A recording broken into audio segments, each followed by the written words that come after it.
हज़ारों साल नरगिस अपनी बेनूरी पे रोती है, बड़ी मुश्किल से होता है चमन में दीदवर पैदा। मगरबी बंगाल के अंदर एक ऐसा दीदवर मौजूद है जिसे हम नूरुल इस्लाम के नाम से जानते हैं। अल अमीन मिशन के जनरल सेक्रेटरी जनाब नूरुल इस्लाम साहब आज हमारे साथ हैं। अल अमीन मिशन के क़याम, उसका पूरा स्ट्रगल और मिशन ने किस तरह कम्युनिटी की खिदमत की है और कर रही है, आज हम इनसे जानेंगे अपनी इस गुफ्तगू में। आपने अल अमीन मिशन कायम किया और अल्हम्दुलिल्लाह आज हम मगरबी बंगाल के अंदर देखते हैं कि हज़ारों डॉक्टर्स, हज़ारों इंजीनियर्स आपके यहाँ से निकल रहे हैं। हज़ारों तलबा आप भी आज भी मौजूद हैं जो आपके यहाँ मुख्तलिफ़ कैंपसेस में अपनी तालीम को जारी रखे हुए हैं। आपने बंगाल के अंदर जो सबसे बड़ा कारनामा अंजाम दिया है वो ये है कि हॉस्टल में रहते हुए किस तरह तलबा यकसुई के साथ तालीम हासिल कर सकें, इसकी एक बड़ी कोशिश की है आपने। मैं चाहूँगा कि हमारे नाज़रीन को आप अपने अल अमीन मिशन के बारे में थोड़ी। हर जगह जो शुरू होता है, पहले स्कूल होता है, उसके बाद स्कूल के लिए हॉस्टल होता है। हमारा ये जो काम शुरू हुआ था ये एकदम उल्टे से। अच्छा। पहले हॉस्टल शुरू किया था 7 स्टूडेंट लेके, उसका बाद इधर स्कूल कायम किया। ये जो हमारा जो पहले मदरसा था हायर सेकेंडरी हुआ, और दूसरा जो कैंपसेस है उसका अंदर भी बगल में स्कूल है, और हमारा खुद कैंपस में भी स्कूल रिकॉग्नाइज्ड स्कूल भी है। 3 स्कूल अभी रिकॉग्निशन मिल गया।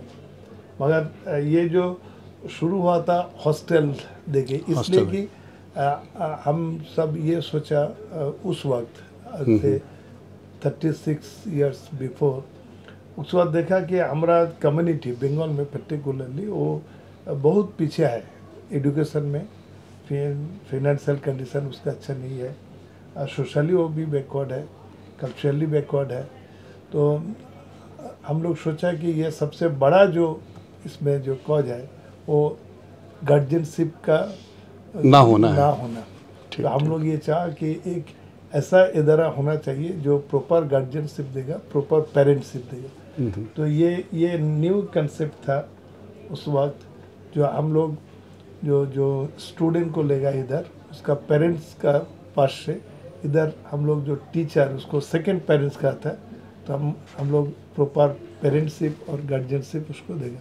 तो ये जो रिज़ल्ट मिला बंगाल में, पर्टिकुलरली नीट में जो रिज़ल्ट मिला, वो तो शुद्ध बंगाल में सबसे परसेंटेज में हाई ये नहीं, इन इंडिया में भी जो सक्सेस रेट अब बिल्कुल तो ये सबसे की नहीं हम नहीं जानते, मगर ऊपर ही रहेगा। तो ये सक्सेस मिलता है रेसिडेंशियल होने के वजह। तो हम लोग चाहते हैं कि रेसिडेंशियल सिस्टम में उसका सिर्फ जो एजुकेशनल डेवलपमेंट तो हो रहा है, उसका साथ उसका जो स्पिरिचुअल डेवलपमेंट भी हो रहा है, इसलिए कि इधर जो मॉडर्न एजुकेशन के साथ दीनी तालीम भी साथ जुड़ा हुआ है। अब देखा है कि ये अभी हर हॉस्टल में एक प्रेयर हॉल है ज़रूर, और अभी तो शुरू हुआ मस्जिद भी अलग करके शुरू हो गया। तो ये मस्जिद और प्रेयर हॉल में जो दीनी तालीम होता है, जो उसका जो स्पिरिचुअल डेवलपमेंट के लिए जो कोशिश जारी है, ये दोनों मिल के हमारा इधर से जो स्टूडेंट निकलता है वो जो देश के लिए बड़ा संपद बन रहा है। इसलिए कि वो हर फील्ड में जाके लीडरशिप देना शुरू किया। एजुकेशनल फील्ड का जितना फील्ड है, हमारा एजुकेशन में, मेडिकल में, इंजीनियरिंग में, एडमिनिस्ट्रेशन में, रिसर्च में, हर जगह। तो हमारा बंगाल में जो मिडिल क्लास फैमिली जो आफ्टर पार्टीशन ये तो कम हो गया था, अभी ये 35 साल में ये नया डेवलप हुआ है। हम अगर ये कहते हैं कि बंगाल के अंदर एक बात कही जाती है कि यहाँ मुस्लिम इंटेलिजेंसिया की बड़ी कमी है, और मुस्लिम इंटेलिजेंसिया जिस तरह से होनी चाहिए थी, जो सोचो फ़िक्र मुसलमानों के बीच होनी चाहिए थी, वो सोचो फ़िक्र नहीं है। दूसरी जो थी कि बंगाली नॉन बंगाली के बीच जो एक खलीज थी, और उर्दू नोइंग और हिंदी नोइंग और बंगाली नोइंग के बीच, अल्हम्दुलिल्लाह मैं ये देख रहा हूँ कि आपने उन दोनों खलीज को भी पाटा है। अभी मेरे सामने जो पेरेंट्स आए हुए थे वो उर्दू नोइंग थे और वो बंगला पढ़ाना चाहते थे। हाँ हाँ, ये तो देखा है। जी जी। मैं दूसरी बात अपने नाजरीन को कहूँ कि कल जब हम आ रहे थे तो ट्रैफिक पुलिस ने हमें रोका, तो हमारे ड्राइवर साहब थोड़े घबरा गए कि क्या बात हो गई। मैं कहीं बाहर था, तो जब मैं आया तो ट्रैफिक वाले ने मुझसे कहा कि हम अपने बच्चे का एडमिशन अलमीन मिशन में कराना चाहते ऐसा हैं। हुआ कल? जी, कल ऐसा हुआ। तो यानी कि मुझे समझ में आया कि एक पूरा इन्वायरमेंट है जो आपने मगरबी बंगाल के अंदर बनाने की कोशिश की है। अभी जब हम लोग ये काम शुरू किया था उस वक्त तो देखा कि हमारा पर्टिकुलरली मुस्लिम कम्युनिटी वो एजुकेशन से बहुत पीछे था। अभी वो एजुकेशन का साथ जुड़ने चाहता है, जो लेबर क्लास है, जो डे लेबर है, जो रिक्शा पुलर है, जो बाहर में काम करता है, देश का बाहर जो रहता है, वो सब लोग चाहता है कि उसका वार्ड को अच्छा तरीके से एजुकेशन देगा। तो ये जो चेंज आया, इस चेंज में हम ये देखते हैं कि हर फील्ड में तो हमारा रिप्रेजेंटेशन बढ़ा है। पर्टिकुलरली जो हेल्थ सेक्टर में जो परसेंटेज ज़्यादा हो गया माइनॉरिटी का, ज़्यादा मीन्स उसका जो ड्यूज है पूरा नहीं मिला, मगर अभी तो जो शेयर है उसका नज़दीक तो गया है। तो इसमें एक साथ मिल के मुस्लिम नॉन मुस्लिम सब मिल के एक साथ जो हेल्थ सेक्टर में जो काम करता है, ये हर फील्ड में होना चाहिए। अगर जो बैकवर्ड कम्युनिटी है, जो बैकवर्ड क्लास है, वो इरेस्पेक्टिव ऑफ कास्ट क्रीड, वो आगे बढ़े एजुकेशन के फील्ड में, तो सब मिल के अगर काम करे देश के लिए तो देश आगे बढ़ेगा। बेशक हम ये समझते हैं कि एजुकेशन ही वो एक प्लेटफॉर्म है जहां हम एक दूसरे के कोलैबोरेशन के साथ एक अच्छा माहौल क्रिएट कर सकते हैं। और एजुकेशन के फील्ड में जितनी बेहतरी होगी, ये मुल्क उतना तरक्की करेगा। और अलमीन मिशन उसमें बहुत ही की रोल प्ले कर रहा है, ख़ास तौर से बंगाल के अंदर। एक ख़ास चीज़ और जो है, जो हमने अलमीन मिशन के ताल्लुक़ से देखी है, वो ये है कि वो गरीब बच्चे जो एजुकेशन की फ़ीस अफोर्ड नहीं कर पाते, वो भी आपके यहाँ आते हैं और बगैर किसी झिझक के आते हैं, और उनको ये, उनके पेरेंट्स को ये उम्मीद होती है कि आप उसको अकोमोडेट करेंगे। हमारा इधर जो अलमीन मिशन के अंदर एक इकोनॉमिक पॉलिसी भी है। अच्छा। सोशल पॉलिसी है, इकोनॉमिक पॉलिसी है। इसमें सबसे बड़ा जो पॉलिसी ये है कि हमारा ये जो 20,000 का जो इधर है, 20,000 स्टूडेंट का, उसमें हमारा जो स्टाफ है सब मिला के तो 24-25,000 हो गया, सब मिला के हमारा 72 कैंपसेस। तो इसमें जो फिनेंशियल जो दिख जो है रेवेन्यू आता है, वो गार्जियन से ज़्यादा आता है।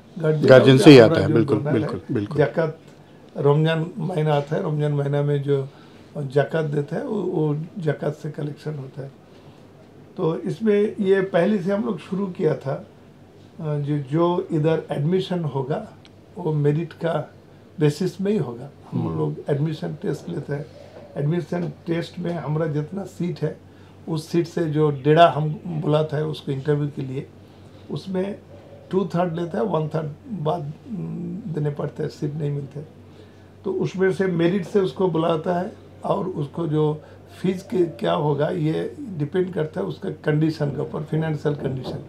तो सबका साथ पहले जो बिफोर कोविड जो था, ये सिस्टम था, जो सबका बुला के इधर इंटरव्यू करके हमको फीस हम लोग उसका फाइनल करता था। पोस्ट कोविड जो हुआ, ड्यूरिंग द कोविड पीरियड भी ऐसे करने पड़ा कि जो ऑनलाइन में जो जितना फीस देगा उसके ऊपर फाइनल कर दिया, और जो कम फीस के लिए फॉर्म भरा उसको बुला के उसका फैमिली का इंटरव्यू लेके जिसका जैसा कंडीशन है उसका वो फीस क्या।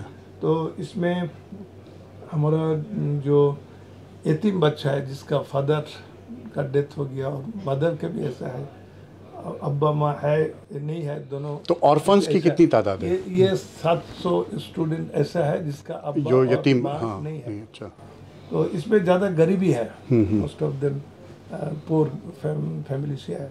तो इससे ज़कात फंड से इसको चलाया जाता है। तो ये हमारा जो फीस स्ट्रक्चर है एकदम जीरो से 0,390 बिल्कुल बिल्कुल 690 1,090 1500 2,000 2,500 3 3.5 4 करके ऐसा 9,000 तक है ना। अभी 10 10.5 भी इंग्लिश मीडियम है हो गया। तो इसमें जिसका साथ जो फीस मैच करता है उसका साथ वो फीस होता है। तो इसमें हम देखा कि हमारा तो स्लैब वाइज आप फीस तो देते हम हैं? कभी तो हिसाब नहीं करते हैं। हमारा ऐसा अच्छा। होता है कि जब प्रोसेस कंप्लीट हो जाता है हम लोग देखते हैं कि हमारा तो नियत है 25% हम लोग को देने होगा, सही। ज़कात फंड से उसको कंपनसेट किया जाएगा। तो जब कंप्लीट हो जाता है देखते हैं कि 25% प्लस माइनस से ऐसे स्टूडेंट है जिसको ज़कात फंड से उसको कंपनसेट किया जाता है। और ऐसा हाफ फीस जो होता है वो उसमें 37-8% होता है और फुल जो देता है वो 37-8% होता है। यानी कि हमारा ये प्रोसेस है 25% जो ज़कात फंड से उसको पढ़ाया जाएगा, उससे कुछ लेगा 10% फीस तो उसको देना होगा एवरेज। कोई 5% देता है, कोई 15% देता है, कोई 10 देता है, तो एवरेज 10%। ऐसा 40% 50% जो है उसमें 35% जो है 35 से 40% जो अदर खर्च देता है। सब मिला के जो फी जाता है उससे बड़ा रेवेन्यू आ जाता है। इतना दिन हमारा चलता है। FCRA जो परमिशन लिया था जी जी, वो 26-7 ईयर्स बिफोर वो लिया था, मगर अभी तक कभी अप्लाई कभी अपना ही। अच्छा, बाहर का कोई फंड इसमें नहीं है। सिर्फ जो है गवर्नमेंट ऑफ इंडिया का जो free minister of minority affairs से फ्री कोचिंग एलाइड स्कीम में जो मिलता है मेडिकल इंजीनियरिंग के लिए, उसमें 500-550 स्टूडेंट का मिलता था। ये साल तो बंद हो गया। और स्टेट गवर्नमेंट से मिलता है जो टेट के लिए प्राइमरी टीचर्स ट्रेनिंग के लिए जो स्कॉलरशिप देता है, और सिविल सर्विस के लिए भी स्कॉलरशिप देता है। तो ये स्कॉलरशिप स्टेट गवर्नमेंट से मिलता है। तो स्टेट गवर्नमेंट से एक फंड मिलता है और सेंट्रल गवर्नमेंट से मिलता है। ये स्पेशली माइनॉरिटी स्टूडेंट को टेट के लिए और सिविल सर्विस के कोचिंग के लिए और मेडिकल इंजीनियरिंग के प्रोफेशनल कोर्स के लिए। तो इसमें जो फंड रहता है बस और कुछ नहीं। तो मैं अगर ये कहूँ कि वाकई ज़कात का जो पूरा निज़ाम हमारे यहाँ बिखरा हुआ है और बहुत कम लोग हैं जो उसके यानी मुस्तहिक हैं और मुस्तहिक तक वो चीज़ पहुँचे, इसकी कोशिश करते हैं। आपके यहाँ एक सिस्टम होता है। तो जितना हमारा जो स्टूडेंट है सबके लिए अगर 2000 करके पर स्टूडेंट को देने से 9 करोड़ लग जाएगा, मगर इतना तो नहीं आता है। तो कभी हमारा 1 करोड़ भी नहीं उठता है। और ये हाइस्ट जो हुआ 95 लाख ऐसा कुछ हुआ। तो मगर वो जो ज़्यादा थोड़ा फीस देते हैं उससे कवर हो जाता है। कोई डोनेशन भी आ जाता है, कोई दे देता है, ऐसा करके चल जाता है। मगर हम चाहते हैं कि अगर ज़कात फंड से ज़्यादा आएगा। हमारा ये नियत था, ये हमारा जो हम लोग हमारा जो पर्पस भी था अल-अमीन मिशन का, जो ज़कात जो गिवर है सही, उसको ज़कात जो सीकर है, जो रिसीवर जो है ज़कात जो रिसीवर है उसको ज़कात गिवर में ट्रांसफॉर्म करना। तो माशाल्लाह अल्हम्दुलिल्लाह ये तो बंगाल देखा कि जैसे हजारों फैमिली जो हर साल में ज़कात रिसीव करता था, अभी वो लोग ज़कात देना शुरू कर दिया। तो ये जो ट्रांसफॉर्मेशन ये हम चाहता है कि विद इन द कम्युनिटी जो रिसोर्स है, फिनेंशियल रिसोर्स है, जो ह्यूमन रिसोर्स है, जो वर्क फोर्स है, इसको इकट्ठा करके इसको काम में लगाने से कोई कम्युनिटी जो बैकवर्ड कम्युनिटी है irrespective of caste, creed, religion, उसका डेवलपमेंट हो जाएगा। बेशक बेशक, दुनिया का जिधर हो बेशक, तो हो जाएगा। बेशक, ये बेशक। हमारा ये कंसेप्ट है। हमारा इधर जो है हम कॉलेज यूनिवर्सिटी बनाना ही नहीं चाहते। हम लोग ये चाहते हैं कि हमारा प्राइमरी लेवल में 25 स्कूल है और सेकेंडरी हायर सेकेंडरी के लिए हॉस्टल सिस्टम जो है ये 72 अलग है। तो हम चाहते हैं कि नर्सरी से 12th तक उसको तैयार करके हमारा जो मेन स्ट्रीम है, जितना गवर्नमेंट एडेड गवर्नमेंट और मैनेज जो इंस्टीट्यूशन है प्रोफेशनल कोर्स में और जनरल यूनिवर्सिटीज और रिसर्च इंस्टीट्यूट, हर जगह इसका रिप्रेजेंटेशन उधर मिले। बिल्कुल, तो आपने बिल्कुल एक नया मॉडल उस पर काम किया है और उसके रिजल्ट भी हम लोगों ने देखे हैं कि आपके बच्चे यहाँ से निकलते हैं, फिर गवर्नमेंट के मुख्तलिफ इंस्टीट्यूशंस में जाते हैं और फिर वहाँ जाके वो सर्व करते हैं। और ये अब तो ये हावड़ा के कोना में आ गया। हमारा एक हावड़ा का एक यूनिट है जो 17 में है, तो नबन्ना का नज़दीकी है। ठीक है, उधर एक मेडिकल कॉलेज बन रहा है। माशाअल्लाह, बहुत बड़ा मेडिकल कॉलेज होता है, प्राइवेट मेडिकल कॉलेज। तो उसका एक ही जो बाउंड्री वाल है, उस बाउंड्री वाल का हमारा सिर्फ 6 बीघा लैंड के ऊपर, ओहो। जस्ट 2 एकड़ लैंड के ऊपर एक कैंपस है उसमें।